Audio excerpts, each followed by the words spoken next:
such a fuss. Celeste gave me £2,000 for my birthday. Are you really asking Veronica Chattersley Corbett? Mm-hmm. Oh, how I long to meet her. 2,000 lovely pounds he gave me. So I bought myself a pretty necklace.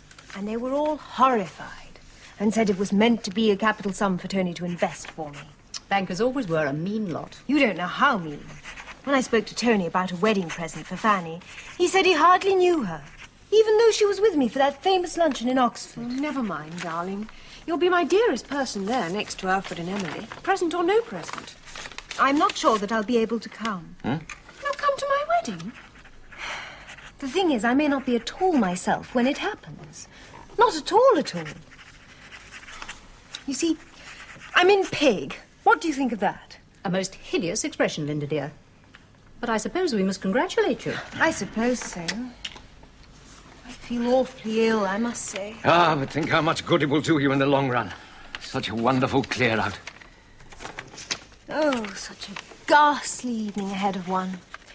Some important Americans, and they'll only do a deal with Tony if they take a fancy to his wife. Aren't Americans ridiculous? I shall probably be sick all over them.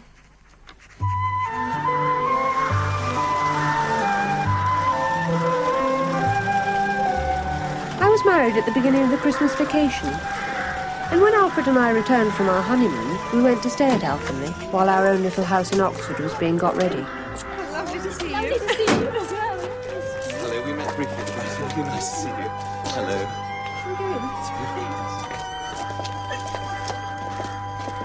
There's a lovely one this morning, Vic. Man's long agony in lift shaft. Mine's got a different version. Slowly crushed to death in lift. Not at all funny, children. Disgusting and dull. You're far too old to be so vulgar and heartless. Man drops marmalade on fly buttons. No more of that chanting. But that wasn't heartless. It was certainly vulgar. No more chanting. Do you hear your mother? Yes, Far.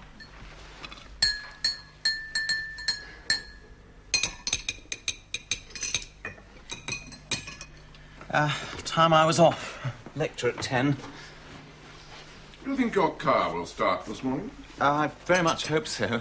Well, if your car does start this morning, Alfred, please try not to back it into the front door, as you did on Friday, before advancing it to Oxford. Man backs car into Alconley.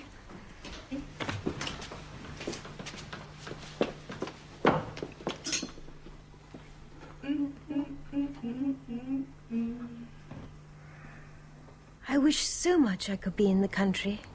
Down at dear old Alconley, perhaps. Not stuck here in beastly London. What does Tony say? Oh, that Alconley's too cold and uncomfortable. He's very solicitous. All the Crozicks are. They particularly want a son. Yes. Bankers, like kings, have need of many sons. What do you want? I don't much care. If only I could get out of beastly London. Well, if Tony would allow it, you'd be welcome at Merlinford. That's warm enough. I knew you'd say that. I was fishing. How kind you are. How kind. Oh, it's you, Merlin. How good of you to call on us like this. I must be off now, I'm afraid. Yes, well, you certainly seem to have cheered Linda up. A good old session of gossip, eh? Not exactly gossip. I expect she'll pass it on to you. Bye.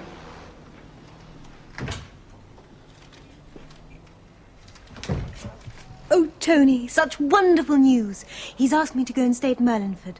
Oh, I do so long for the country. The doctors want to keep a constant eye on you up here. But Merlin says he'll Linda, engage... we Crosicks go as we have always gone to Sir Coningsby Rod.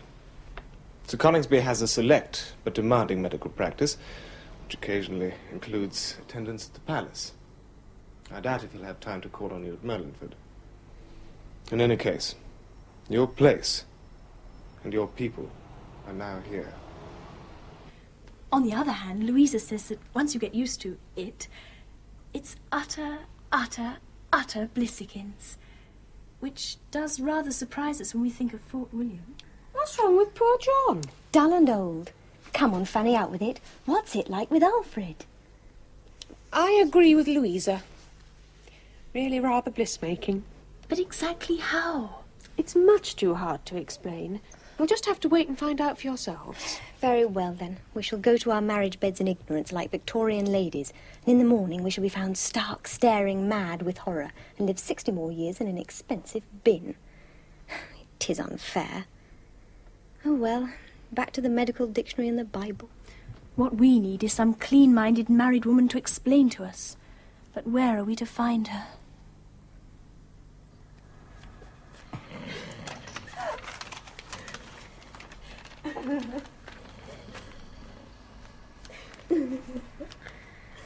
I hear Polly and her mother are on very bad terms again. That hell hag. I'd drown her if I were Montdoor. Or he could cut it to pieces with nail scissors, like that French duke the lecturer's lecturer was telling you all about, Sadie, when you weren't listening and we were. Don't call me Sadie, children. And don't call Mr. Dugdale the lecturer's lecturer. Ah, there's Davy arriving at last. Captain Warbeck to you, children. Oh, we'll wear him out. Ah, he's made of strong stuff, Davy. Nothing wears him out. He has come here to convalesce. Oh, Davy. How lovely. No, now, children, don't hang on to him. He has been ill. Can I take your coat? Are you all right, Davy? No. No. Oh, did something go wrong with your treatment? No. But they brought Patricia Dugdale into the Radcliffe just as I was leaving. Oh, poor dear. I knew she was having a horrid winter. Did you manage to have a word with her? She was dead before they got her to her room. We therefore commit her body to the ground, earth to earth, ashes to ashes, dust to dust, in sure and certain hope of the resurrection to eternal life through our Lord Jesus Christ, who shall change our vile body. They're back. They look as if they'd been to their own funeral. I sometimes thank heaven for your uncle's old-fashioned ideas. No women at burials. Oh, poor Patricia. I fear she had a sad life of it with that boring old lecturer. You always said no one was allowed to call him that, and then you do. You'll be chanting headlines next. Woman locks herself in public convenience. Decomposing body found 5 months later. If you go on being so silly, children, I shall be obliged to send you to school. Can you afford it? You'd have to buy us plimsolls and gym tunics and underclothes in a decent state. Girls going off to school are smothered in expensive things. Of course we long for it. Rags and adorn. And pashes for the games mistress. School has a very sexy side, Sadie. Why the very word mistress? Very naughty and silly, and don't call me Sadie. Davy. Oh.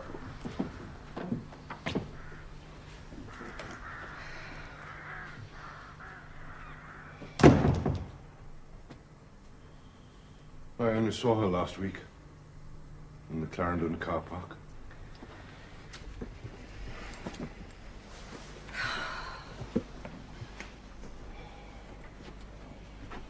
It's the dropping off the perches I've always dreaded when that begins. Well, very soon we shall all have gone. Oh, well, never mind. Oh, nonsense. Modern science will keep us all alive. And young, too, for many a long day yet.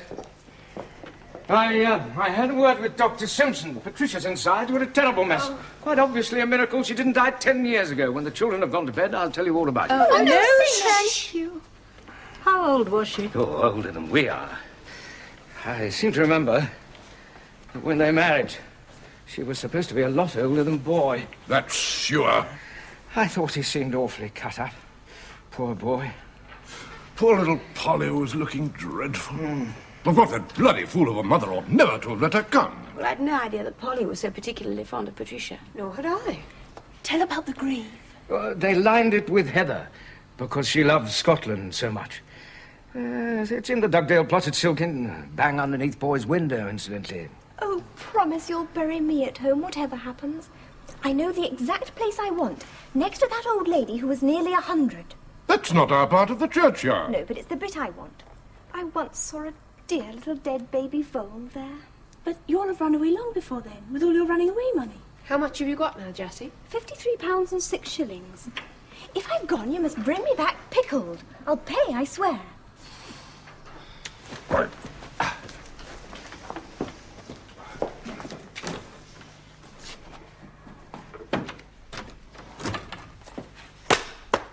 Write it down. Well, I'll want a deposit of 10 shillings. You can pay it out of your running away money. No, I shall need all that when I actually run away. Take it out of my birthday present, Far. That's not for months. Only 10 weeks. There. I've made a map. They ought to bury me, like in Treasure Island. Yes, I think that's clear. Right, I'm going to put it in the safe.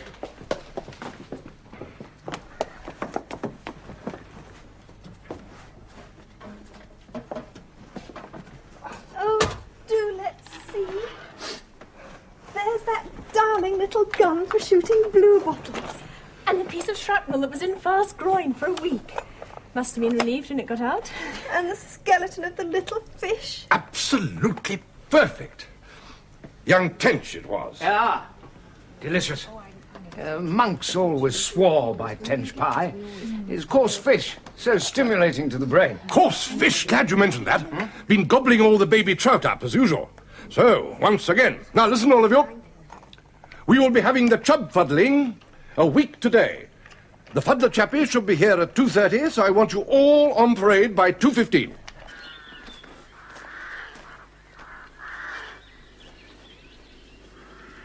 "23 and a quarter minutes past 2. In precisely 6 3/4 minutes, that damn fellow will be late.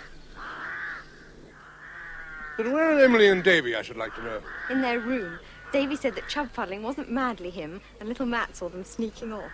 Aunt Emily said they ought to make a polite excuse, but Davy said he wanted to finish writing the chapter on Carr's fish, and anyway, he needed no excuse for not wanting his mid-extremities frozen stiff. Oh, deep one, that Davy. Suits himself, independent type. Now, where is that damn fuddler? Well, there's a car coming now. My goodness. The chub fuddler's bought a Rolls Royce. Now, do admit. Blazes. Surely people would know better to call on us this day of all days. If it's that hog Merlin... But Matthew Duck, do look very carefully before you throw that stone. I think it's... By Jove, so it is.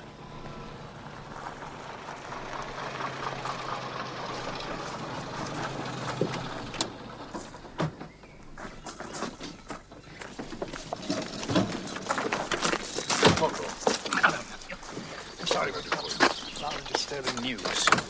I think Sonia wants to talk it over with Steve.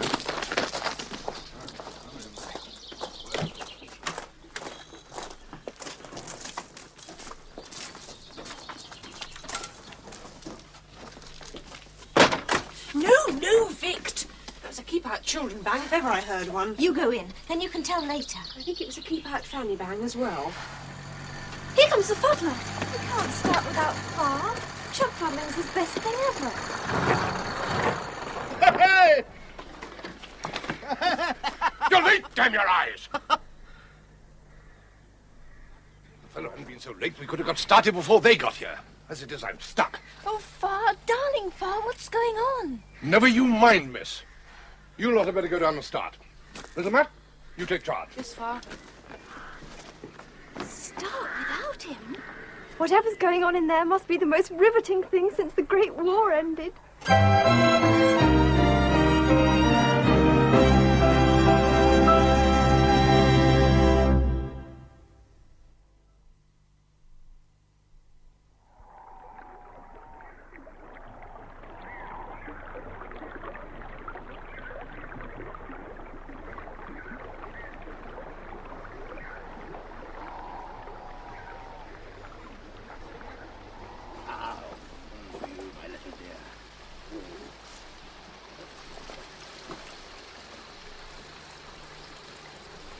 My guess, the government's fallen. Why should that make Lady Woodville cry? Well, you know she's always getting them to do little jobs for her. There'd soon be another lot for her to fag. Conservatives this time, perhaps. She'd really like that better. Do you think Polly's dead? No. They'd be mourning o'er her lovely corpse, not driving about in motor cars and seeing people. Pray silence! They're about to ride. Well, we shan't know until somebody tells us. Meanwhile, we better keep warm. I think they're beginning to come to the surface. Here they come! One there, me all lovely. Oh, my flower. Run, my handsome, speed them up. There they come. Come on, my all lovely.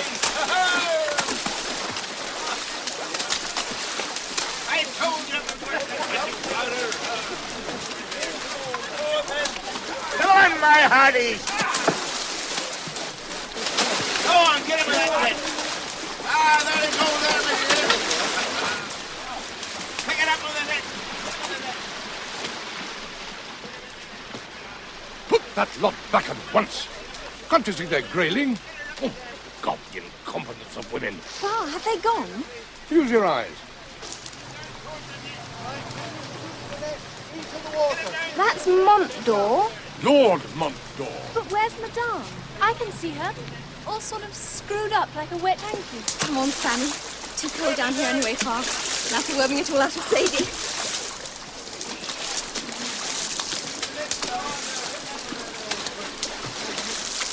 Bloody women. Sonia threw herself, completely out of control, right on the ground, hitting her head on the corner of that thing, completely hysterical. Not that I blame her. Because you know what it was. Just do it, Chad, sadly. Come on. Tell. Well, what do you think, Emily? Yeah, please. If you tell, we'll never chant Man's Long Agony again as long as we live. Or anything else. A good bargain, if you ask me. After all, they'll have to know sometime. Very well. It seems that Boy was over at Hampton yesterday and was asked to stay to dinner without dressing because of the cold he's caught at the funeral. Well, Sonia and Lord Montdor went up to change, and when Sonia came down again, there was Polly, sitting on the rug. Oh, that rug at Hampton, it's such bliss to sit on. It gives you such a marvellous feeling. Is this my story or yours, miss? There was Polly, sitting on the rug. Such pure heaven. Still in her day clothes. So Sonia said, go up and change at once, Polly. And where's Boy? And Polly got up, stretched herself and said, he's gone home and I've something to tell you. Boy and I are going to be married. What? Oh, Uncle, if you please. The wretched Patricia not yet cold in her grave. Well, cooling in this weather. But how can she marry him if he's her uncle? It seems with an uncle by marriage you can. I say, come on, Dave. Oh, no, thank you, my dear. Marry one of you demons. Oh, not for any money. It's the end of family life, a thing like that. Except it's the beginning for Polly. Well, at first Sonia thought she was joking, but Polly never makes jokes. And when Sonia saw that she was in deadly earnest, she sort of rushed at Polly in a fury and boxed her ears, whereupon Polly gave her a great shove into an armchair and ran upstairs. Well, by this time Sonia was completely hysterical. But she just managed to ring for the maid and get herself put to bed. Well, meanwhile, Polly had dressed and come down again, and then she calmly spent the rest of the evening with her father. Can you believe it? Without saying a word about it to him. Simply saying that Sonia had a headache and wouldn't dine. So, on top of everything else, poor Sonia had to tell him this morning, which she said was quite appalling, as he adores Polly. So he'll be madly jealous of Boy. Well, now, my goodness, what a disgusting smell of fish. Go up and wash your hands at once. This is the very limit. You're obviously going to say things while we're away. What about Fanny's hands? They smell just as bad as ours. Fanny's a grown-up. She'll wash her hands when she wants to. Now, go on. Or no tea.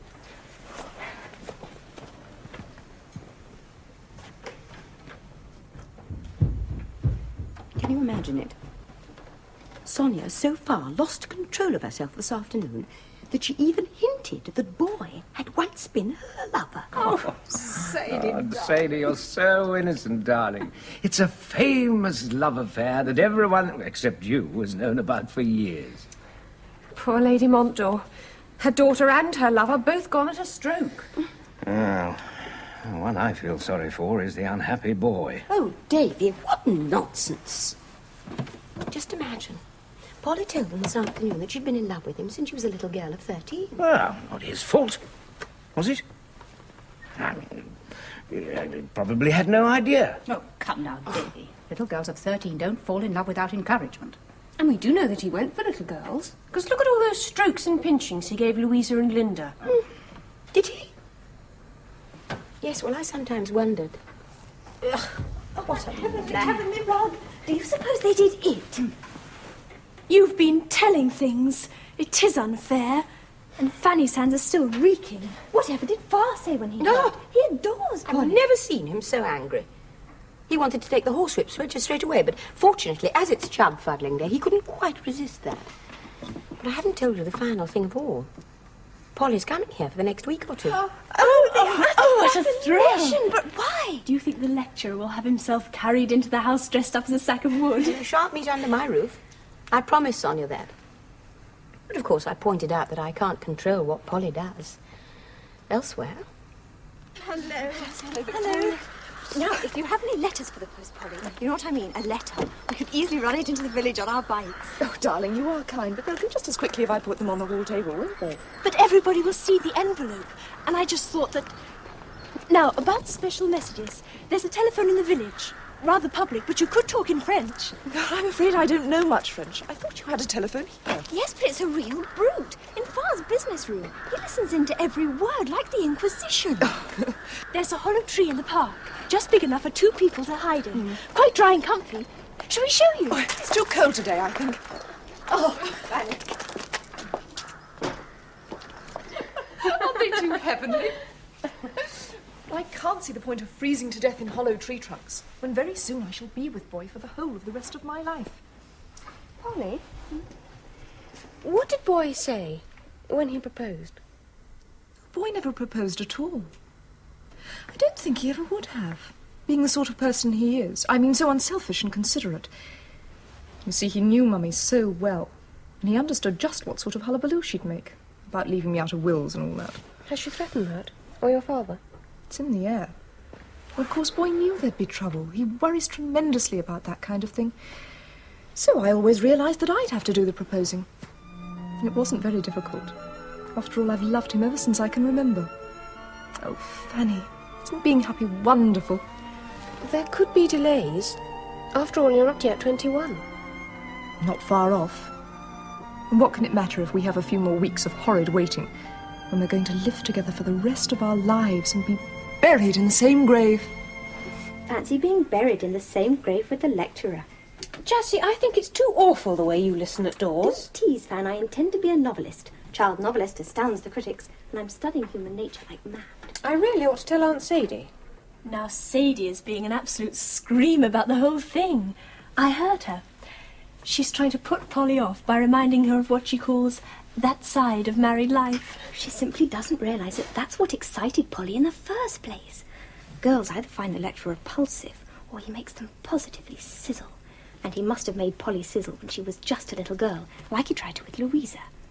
And now all she wants is to roll and roll and roll about with him in a steaming double bed.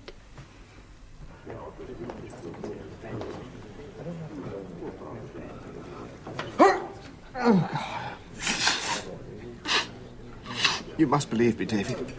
The whole thing started with her. Not my idea at all. Yes, that's what I thought. How do you feel about it? Well, I can't resist it. And yet it'll be ruin. I shall be ostracised for a start. Oh, I don't know. Look at Fanny's mother, the boater. Ghastly scandal after ghastly scandal. Elopements, horse whippings. Puts herself up for sweepstakes. Has an affair with the cannibal king and shares his diet. Oh, well, I don't know what all. She only has to appear in London, and her friends queue 3 deep to give parties for her.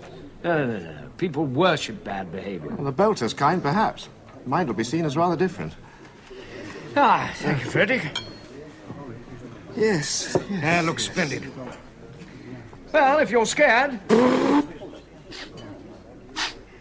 you can always chuck it and go abroad. I've thought of that. In one way, you see, it's also frightening. I shall miss Sonia dreadfully. And there'll be trouble about money. I've got such a little of my own. But in another way, well, to be married to Polly, it's quite dazzling, Davy. I can't resist.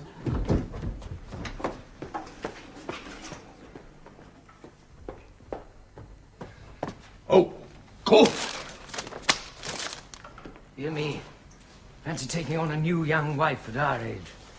How exhausting. I do pity him. Ah, pity him indeed. All he had to do was to leave little girls alone. Oh, Sadie, you're so implacable. It's a heavy price he has to pay for a bit of cuddling. Years ago. Come on, all of you. You consignment of records from the Army and Navy. Fanny, you fetch Polly. I know she'll want to hear them. Polly's in her room writing a letter. The letter can wait.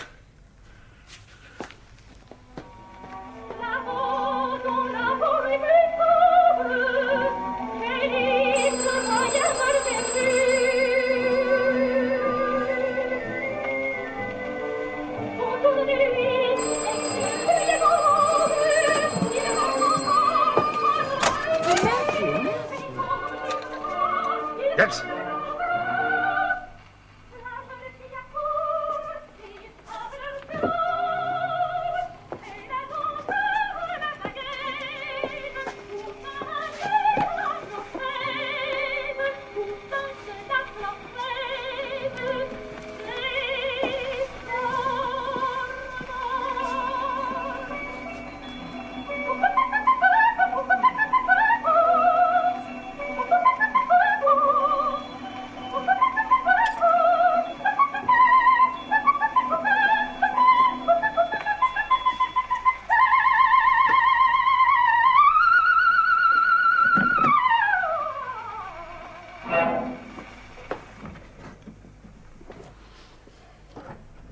That was Boy. Oh.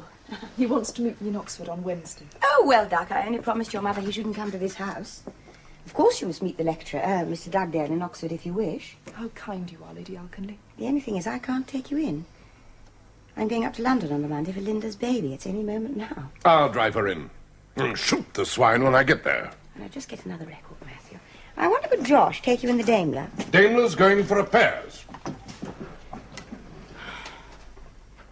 Alfred and I can take you in, Polly. I've got to go and see how our new house is getting on, so we shan't be in each other's way.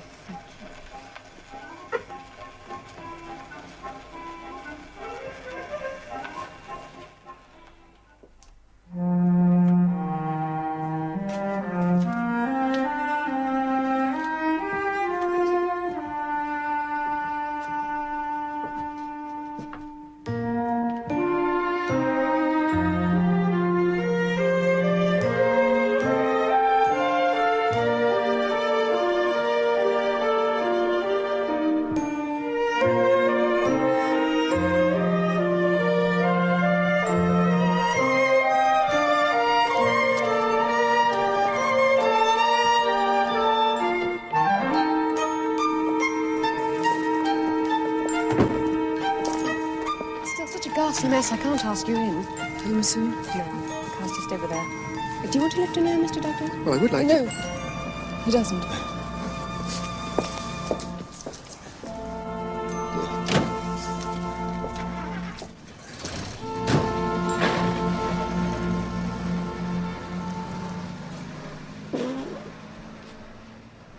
Well, everything's settled.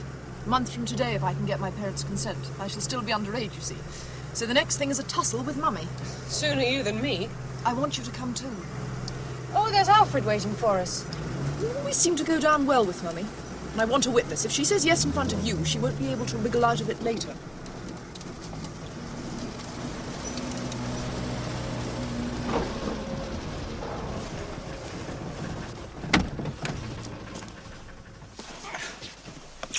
I saw Lady Montdore driving along the High this morning. How did she look? Rather like Attila the Hun. 1 month from today, Mummy. And for that I must have your consent, as I'm not of age until May. But as that's only a few weeks more in any case, you might as well bite on the pill, don't you think, and get it done with? All very pretty, I must say, when the breath has hardly left your poor aunt's body. It doesn't make the slightest difference to Aunt Patricia whether she's been dead 3 months or 3 centuries, so let's leave her out of it. Do you realise, Polly, that the day you marry Boy Dugdale, your father's going to cut you out of his will? Yes, as if I cared. The only thing I mind about is Hampton, and he can't leave me that even if he wants to.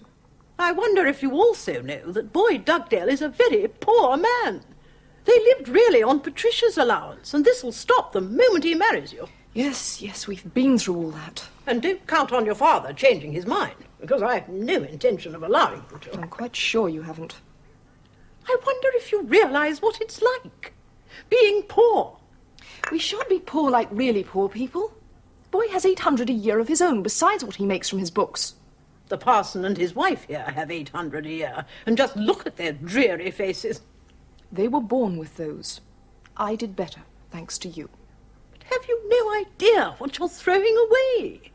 You can't have the title and you can't have Hampton, but you can have, well, you would have had just about everything else. A huge fortune in money, some of the most valuable jewels and objects in Europe, in the world. If I can't have Hampton, I want nothing.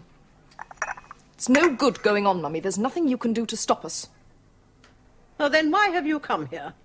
What do you want? To have the wedding next month, for which I need your consent.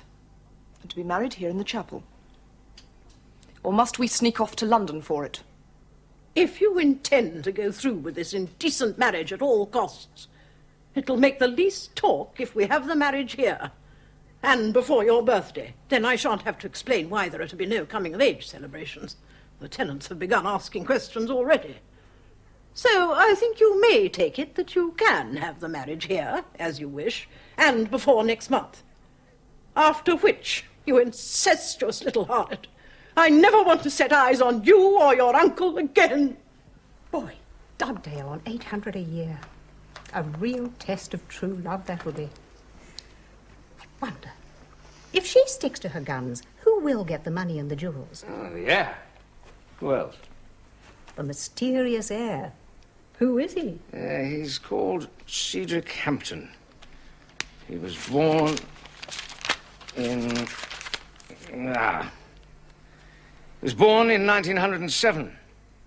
He's the son of Montdour's second cousin, once removed, Henry Hampton, who was a bad lot and is now dead. Henry went west, as they say, fell ill, and married his nurse, an elderly Canadian woman.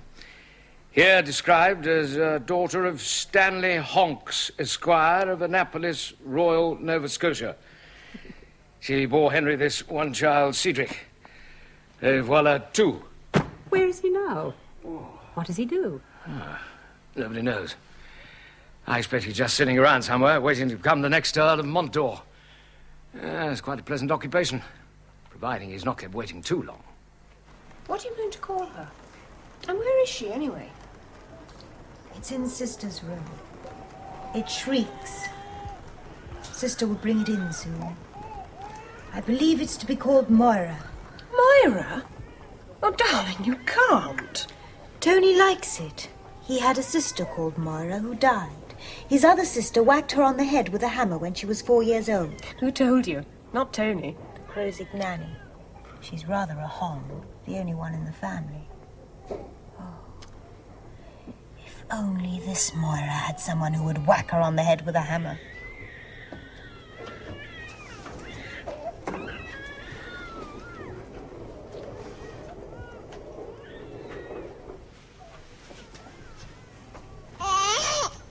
Poor thing. It's really kinder not to look. You're not being very encouraging. Just as I've joined the club. Oh, have you, Fanny? Oh, you poor darling. Well, God send you something better than this horrible Moira. She's too young. I don't believe very young mothers ever get really wrapped up in their babies. It's when women are older they so adore their children. Perhaps it's better for the children to have young, unadoring mothers and to lead more detached lives. Linda seems positively to loathe it. It? Linda's expression. Well, remember, she's been terribly ill. Sadie was in despair. Twice they thought she'd die.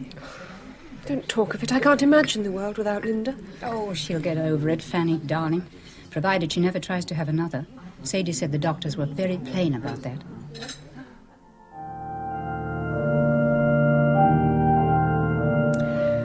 I've been going into Cedric the heir a bit more. Ah, there's Boy.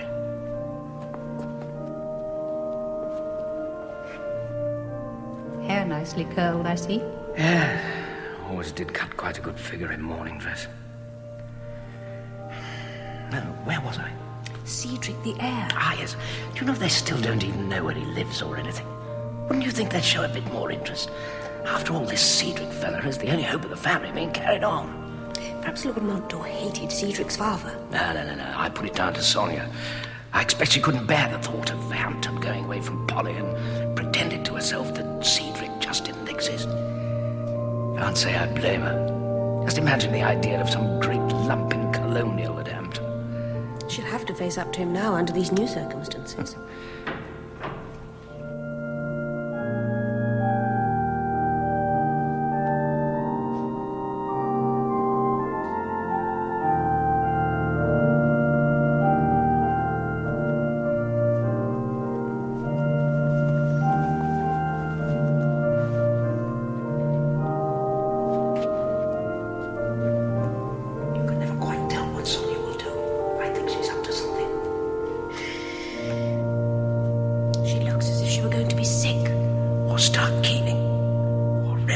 bosom.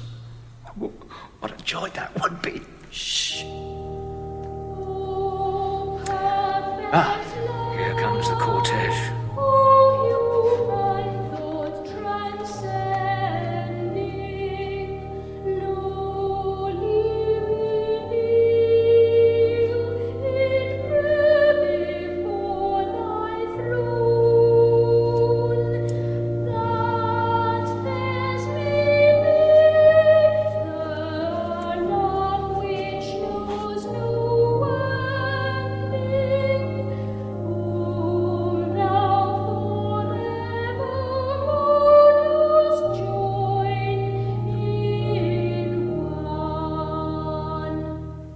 Who giveth this woman to be married to this man?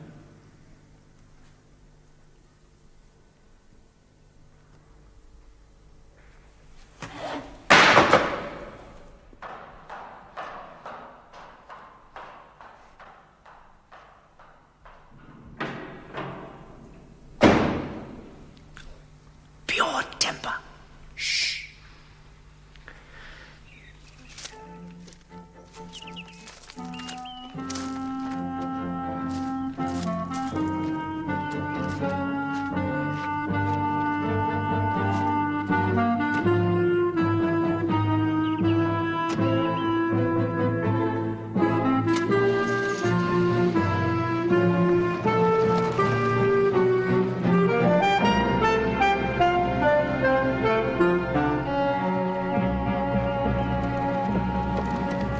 I know how you feel, Sadie.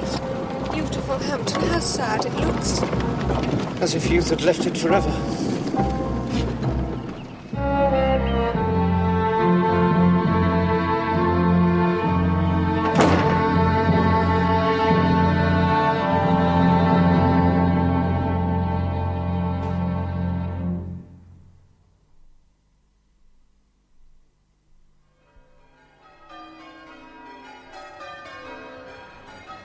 Oh, isn't he bliss? Please can I hold him, Fan? How you must adore him. Mothers don't always adore their babies. Look at Linda and Moira. Moira's just a beastly counter-Honish crowsic kraut, that's why. You can see her turning into a kind of Valkyrie right under your eyes. But Fanny's baby is pure heaven. Just like heavenly Alfred. Oh, you are lucky to be you. It is unfair. I'm afraid you two overexcite him. One of the most blissful things about babies is getting rid of them from time to time. Ungrateful, I call him. If I had beautiful Basil, I'd never let him leave my arms. And everything else here is such total paradise as well. Oh, the sheer heaven of it here. That's far. We mustn't keep him waiting one single second. Blissful, blissful digestive biscuit. Come on at once, Vic. Far's got word that Lady Montdore's in Oxford today, and he knows she always calls on you. Well, it's nice to have warning for once. She usually arrives unannounced and fags me all round Oxford. There's her rolls coming down the street. Run for it, Jessie, or Far will brain everyone in sight with a starting handle.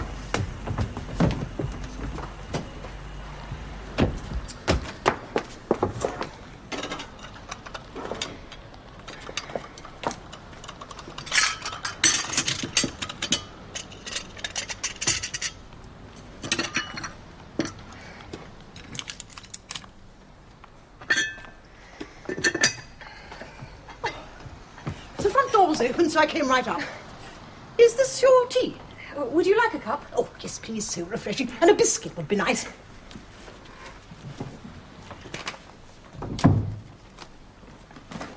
Now, dear, what I came to tell you was this. The Bishop and Montdore were speaking of your husband at luncheon. They were impressed by some article of his, which they'd read, so I suppose he really is a clever man. The cleverest man I ever met. Then it's 1,000 pities he's so dreadfully poor. I hate to see him living in this horrid little hovel. It's so unsuitable. And I can't bear your not being more important. We're very contented, you know. Simple pleasures, books and so on. Oh, it's all very well for funny little people like you and your husband to read books all the time. You only have yourselves to consider. Whereas Montdore and I have to wear ourselves out being public servants. Slightly stewed, dear. That's what we still are, in a way. Public servants. Such a very great deal is expected of us. Traditions to live up to. tiny bit stale, dear. Duties to perform. Oh, it's a hard life. Make no mistake about that. Hard and tiring. But occasionally we have our rewards.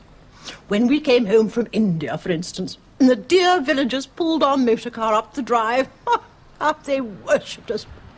Very touching. Now then, am I to see Moira? Moira is staying in Surrey with the Crosigs. She almost always is. They like her, and I don't. I see. Well, at least that leaves you free to devote yourself to Tony and his interests. What have I to do with Tony's interests? And as for Tony himself, well, the waxwork started to melt the moment I married it. And now there's nothing left but a puddle on the floor. You warned me, you were right. And it's very kind of you not to say I told you so. Let's try another cliché instead. You must now make the best of things. Tony's out all day in the city.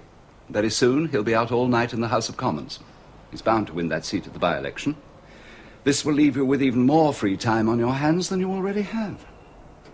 What do you want me to do? Take a lover? No. You are not yet mature enough to choose a satisfactory one. And as I am not a pimp, I do not intend to find you one myself. But I can find you amusing company, which will occupy your ample leisure, and at the same time annoy those abominable Crosigs. I save Fanny's food, toast with every meal. Why can't we live with Fanny always? Why can't I be you? And walnut cake. We haven't had it at home since the financial crisis started. Oh dear, is it very bad this time?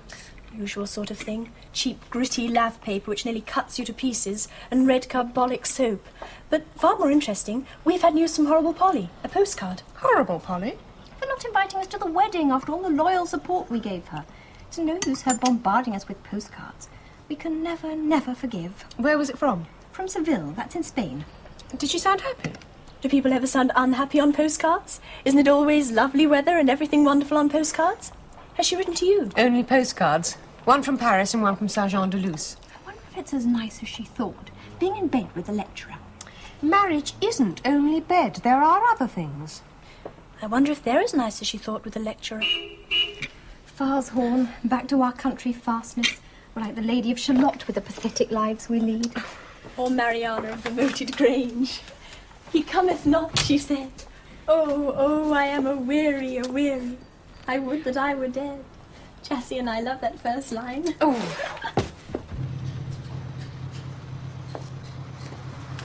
A new car? You know what Far is. He always buys a new car when he has a financial crisis. We think it gives him confidence.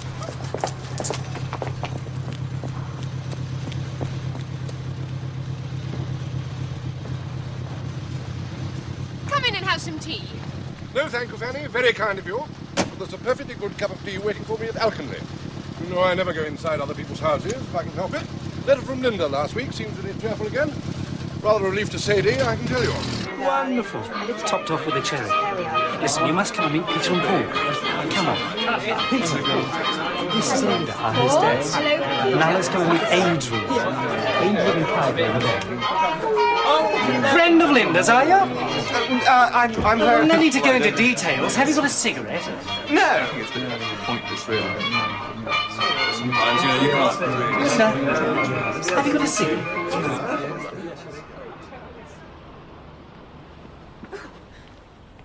Lady Montauk, I'm so glad you found your way in. You'll stay and have some luncheon with me? Oh, indeed I will. Hungry work, shopping. And where is your husband today? Lunching in college. Just as well, as what I've got to tell isn't exactly intellectual. Oh, no, thank you, Fanny. Never take vegetables with fish.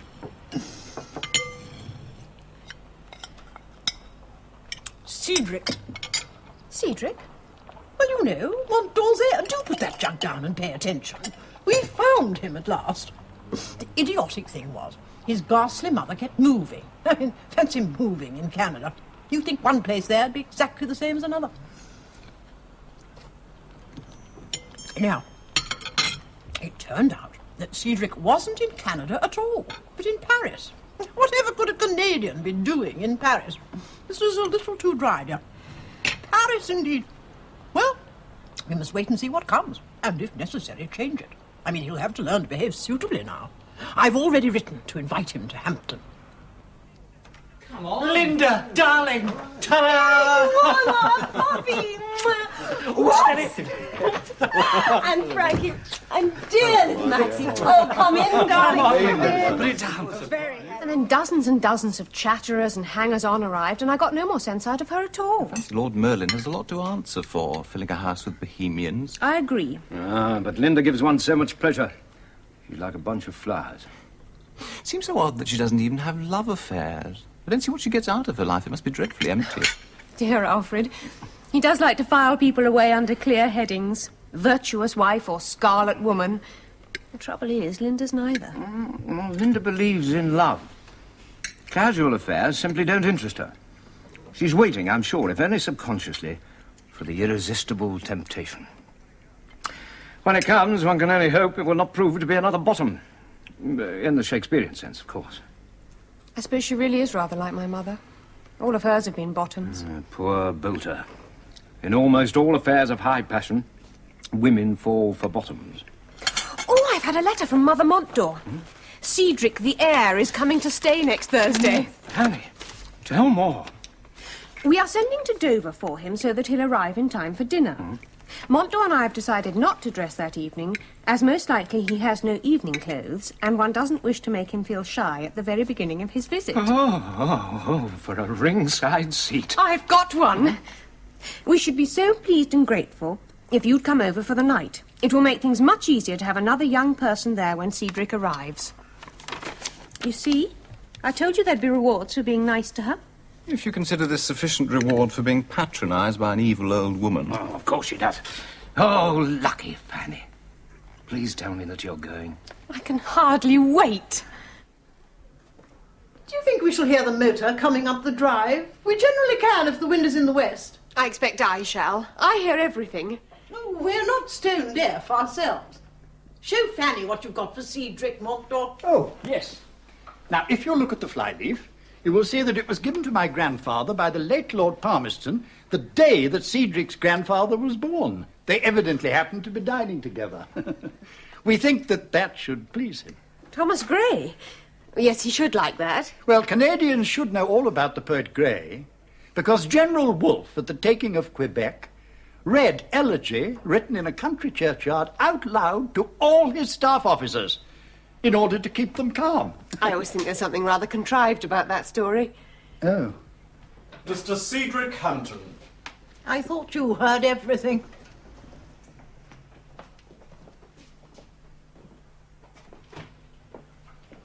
Don't speak. Just for a moment, just let me go on looking at you, you wonderful, wonderful people.